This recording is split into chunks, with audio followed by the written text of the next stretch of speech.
প্রাপ্তি কম হোক বা বেশি, তাকদির অনুকূলে থাকুক বা প্রতিকূলে, একজন মুমিনের জন্য আল্লাহর ফয়সালার প্রতি সন্তুষ্ট থাকাই প্রকৃত ঈমানের পরিচয়। কিন্তু যখন মানুষ নিজের রিজিক ও তাকদির নিয়ে অসন্তুষ্ট হয়, তখন কি তার জীবন থেকে প্রশান্তি ও বরকত হারিয়ে যেতে শুরু করে?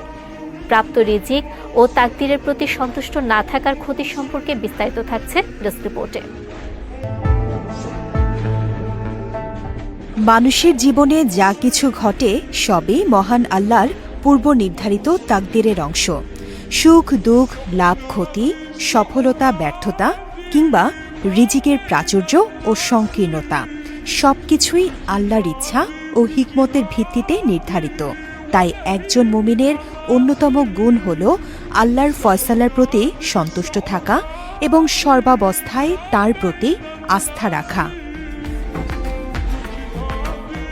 আল্লাহর তাকদীরের প্রতি সন্তুষ্ট থাকার অর্থ এই নয় যে মানুষ কষ্ট অনুভব করবে না বা বিপদকে ভালোবাসবে, বরং এর অর্থ হল বিপদ আপদ বা অপছন্দনীয় কোনো পরিস্থিতি সামনে এলেও অন্তরে অভিযোগ না রাখা এবং বিশ্বাস করা যে আল্লাহ যা কিছু করেছেন তাতে বান্দার জন্য কল্যাণ রয়েছে।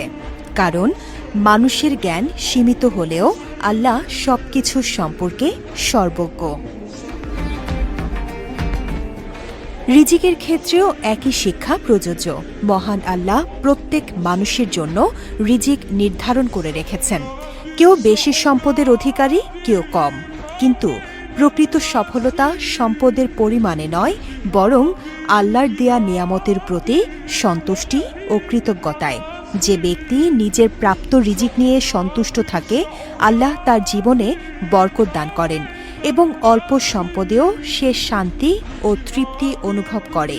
পক্ষান্তরে যে ব্যক্তি সব সময় অসন্তুষ্ট থাকে, অন্যের সম্পদের দিকে তাকিয়ে আফসোস করে এবং নিজের অবস্থাকে অবমূল্যায়ন করে, তার জীবনে অশান্তি বৃদ্ধি পায় এবং বরকত কমে যায়। রাসূলুল্লাহ সাল্লাল্লাহু আলাইহি ওয়াসাল্লাম বলেছেন, আল্লাহ বান্দাকে প্রদত্ত জিনিসের মাধ্যমে পরীক্ষা করেন। যদি সে আল্লাহর নির্ধারিত বিষয়ে সন্তুষ্ট থাকে, তবে আল্লাহ তাতে বরকত দান করেন এবং বৃদ্ধি করে দেন। আর যদি অসন্তুষ্ট থাকে, তবে তাতে বরকত দেন না।